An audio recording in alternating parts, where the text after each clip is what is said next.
What's up, guys? It's December 26, 2017. It's a Tuesday this week instead of Monday. Yesterday was Christmas, so that kind of threw things off a little bit. But today we're back at it, and the topic this week is off days or non-training days, recovery, etc. So really anything that falls under that blanket.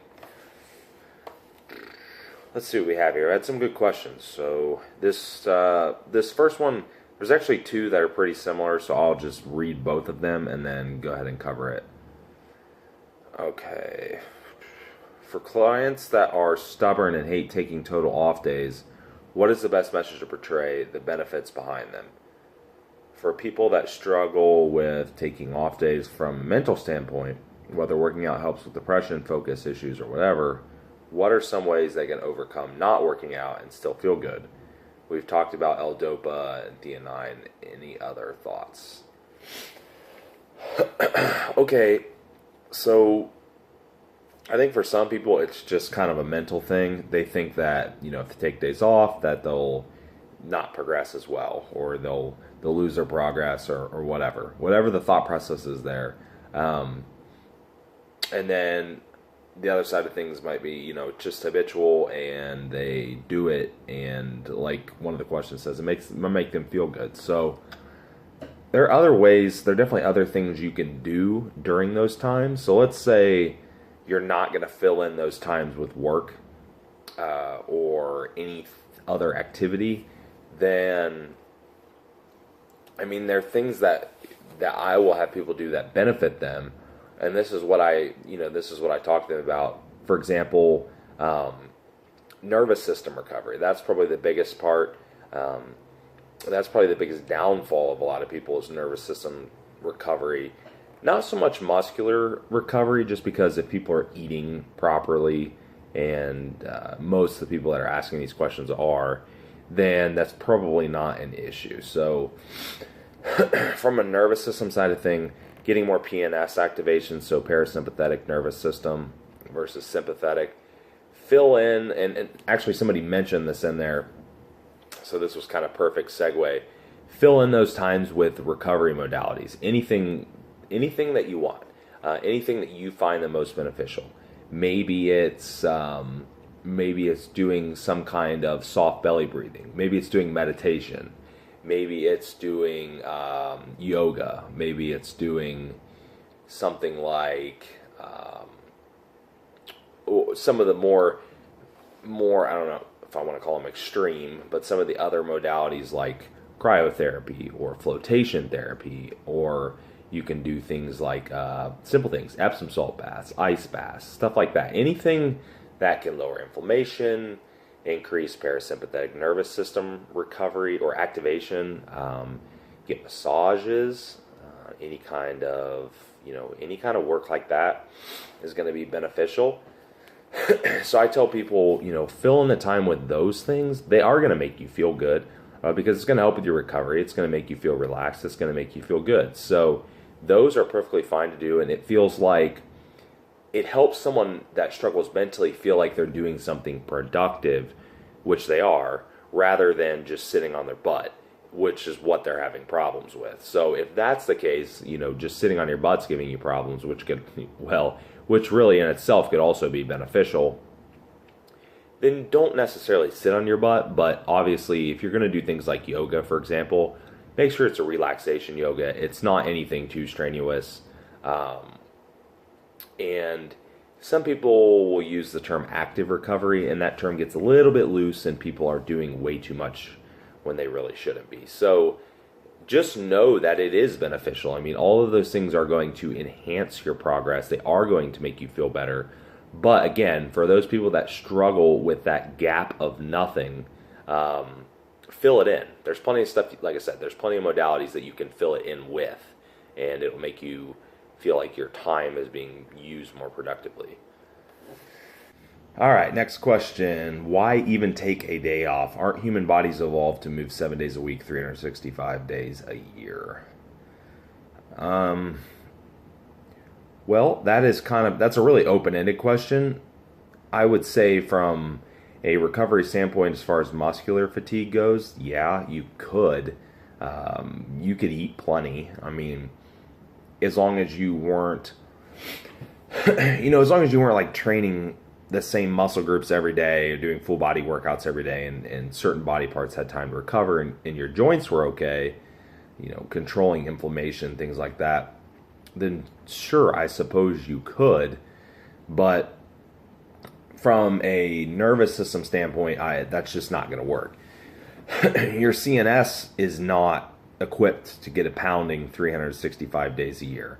And if it's just a matter of you just going in there and kind of piddling around and not taxing your CNS, well, then I don't know that I would necessarily consider that training anyhow. So no, you're not going to be able to go in and have full go, training sessions 365 days a year. It's probably not going to work. Not for 99% of people. There might be people that can do it at least for a certain amount of time, and because I don't want to say that there aren't, because there probably are.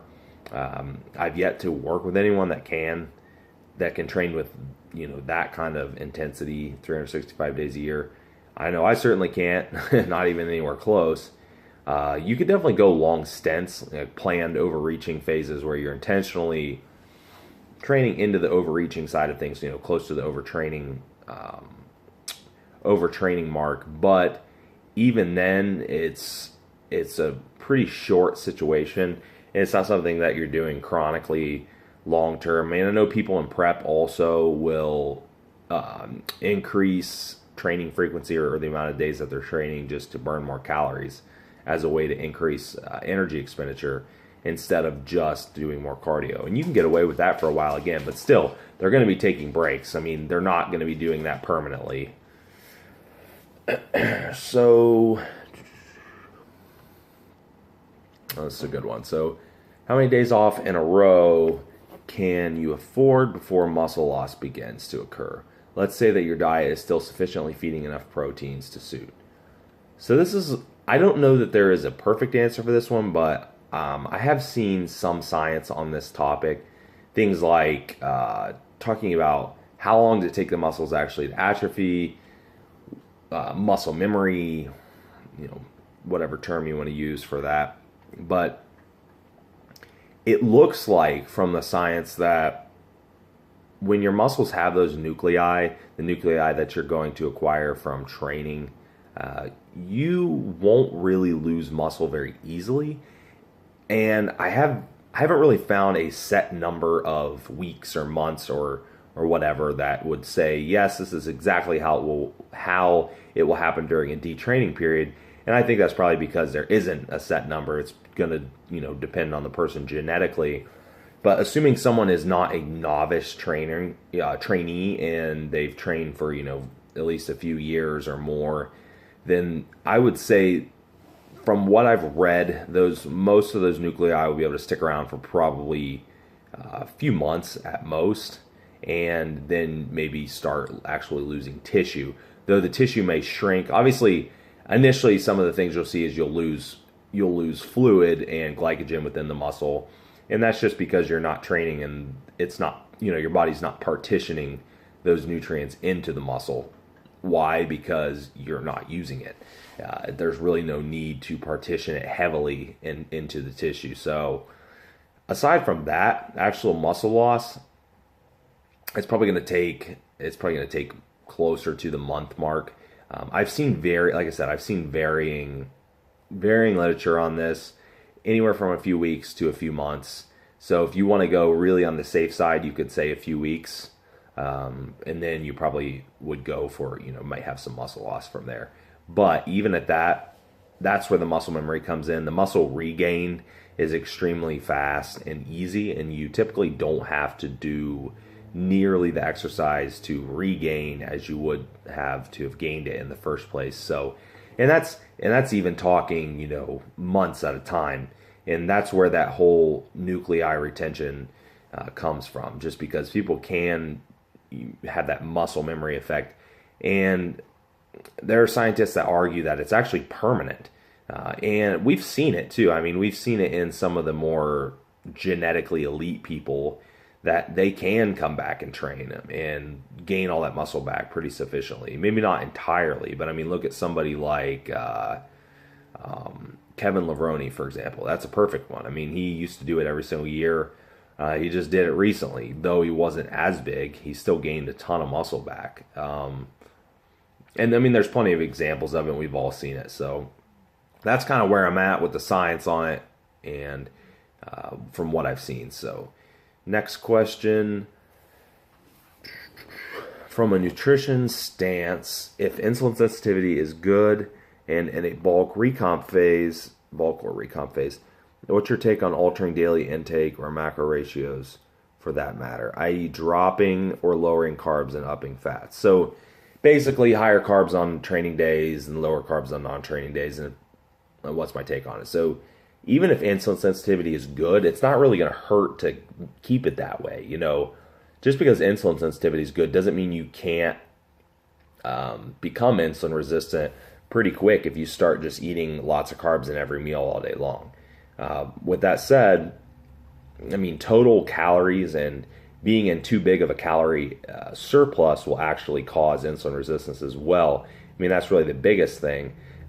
So let's assume that your surplus is controlled and it's not too big, then yeah, I mean, you're definitely going to benefit from rotating carbs like that, giving your pancreas and your beta cells a break. You're going to produce less insulin. And yeah, I mean, that's it. That's the answer. So yes, you would benefit from rotating. Now, how much you rotate is totally going to depend on the goals and the person. I mean, I think some people, when they hear rotate, they have different perception of that. It might be, hey, I eat 400 carbs on training days, so I'm going to drop it to 300. When in reality, I mean, you can rotate pretty aggressively. The only thing that would probably stop me is if someone can't handle enough fat to match the caloric needs. So if they're eating 4,000 calories on training days and you want to take out most of those carbs and put in fats on non-training days, well, let's say you want at least 3,500 calories on non-training days, or 3,000 at the minimum. Well, to get that 3,000, I mean, it's going to be a lot of fat. So if they don't digest that fat well, then we might have to do something to help produce more bile acids and help kind of break that fat down with some, you can do it with there's supplements that will help with that. But aside from that, assuming they can handle that, then I don't see any issue with it. I would prefer that. I mean, I've done some pretty aggressive rotations. I have people that would eat something like 600 grams of carbs on training days and rotate down to no starches on non-training days. So, yeah, and obviously that's going to be a lot of fat intake, and it worked just fine. So, yeah, definitely, I would suggest doing so to some extent. Next one, what are the maximum number of consecutive days one can resistance train without taking a day off before diminishing returns? It's not worth training. I can't really answer this one. I mean, you could refer back to the detraining question earlier as far as like the muscle loss and stuff goes. That would be, I guess that's kind of a different question, but you can, the way I would probably look at it is from a CNS standpoint. Train till your nervous system can't handle it anymore. And that's going to totally depend on how you auto-regulate the training, because to me, you could train submaximally probably for a pretty decent amount of time. I mean, if I went in and didn't do anything over about an RP of 7 or 8, I could probably train for several weeks at a time pretty easily with no break. How productive that would be, it could be. I mean, it could potentially be productive in the right scenario if I have the right amount of volume and what have you, but it's totally just going to depend on overall workload and how your nervous system recovers with that workload. I couldn't really answer that. I mean, me personally, like if I'm doing my normal workouts, like what I'm doing right now, I can't do more than about 3 days, and I just feel like I got hit by a bus. So I would say for most of the people that I work with, if we're doing more than a few days in a row, maybe 3, 4, 5 max, they're definitely feeling it. Their CNS is a little beat up. They're not feeling like they did at the beginning of the training cycle. So just going to have to, that's just kind of a intuitive thing that you have to learn. And but as far as like muscular recovery goes, you could probably just you could go forever, really, for a lot of people. So that's a hard question to answer. Last one. How I would like to ask how you actually structure periodized training protocols. Most seem to be wedged into a week, but in my case, I deadlift only every 10 days to see progression at the 1 rep max in currently focus. Therefore, the program is fixed by a 7-day a week. My protocol is outlined over a 4-week protocol. Have you implemented similar programs in what circumstances? Yeah, I actually do. Not all the time, but I do. I have programs. Let's say that it's like 6 training days in the actual, throughout the actual cycle. But they're only training 4 days a week, for example. Then they would go, day 1, 2, 3, 4, and then day 5, 6, 1, 2, and and they would keep cycling through that way until they went through the full cycle, and then kind of reassess from there, obviously. But I don't always do that. I mean, I have plenty of training programs that are on a 7-day rotation, and we hit the volume and the frequency and all that jazz that we need to hit. But sometimes if I have more movements that I want to prioritize, for example, that would be a good example to use. But if I have more movements that I want to prioritize, or more things I want to prioritize, I might have to spread it out just a little bit so the cycle's slightly longer. It's not like we're going into a 2-week cycle, but it might be 7 days, 8 days, 9 days, 10 days, something like that. And we'll actually have get all those focus lifts in there in the frequency that I want to get them in. So yeah, I mean, there definitely are times where I do that. And the other situation would be just from a recovery standpoint. If there's a muscle group or a certain movement or something along those lines that I don't want that person hitting as often, then I'll spread out the cycle just because I know that they can't handle it as much, nor do they need to, should they be doing it as often.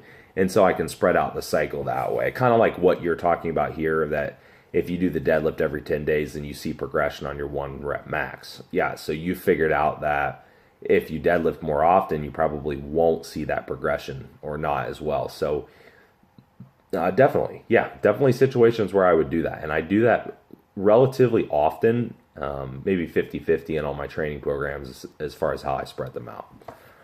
And that is it, guys. This was a little bit shorter today, but these are really good questions, so I appreciate it. And we'll talk to you guys next week.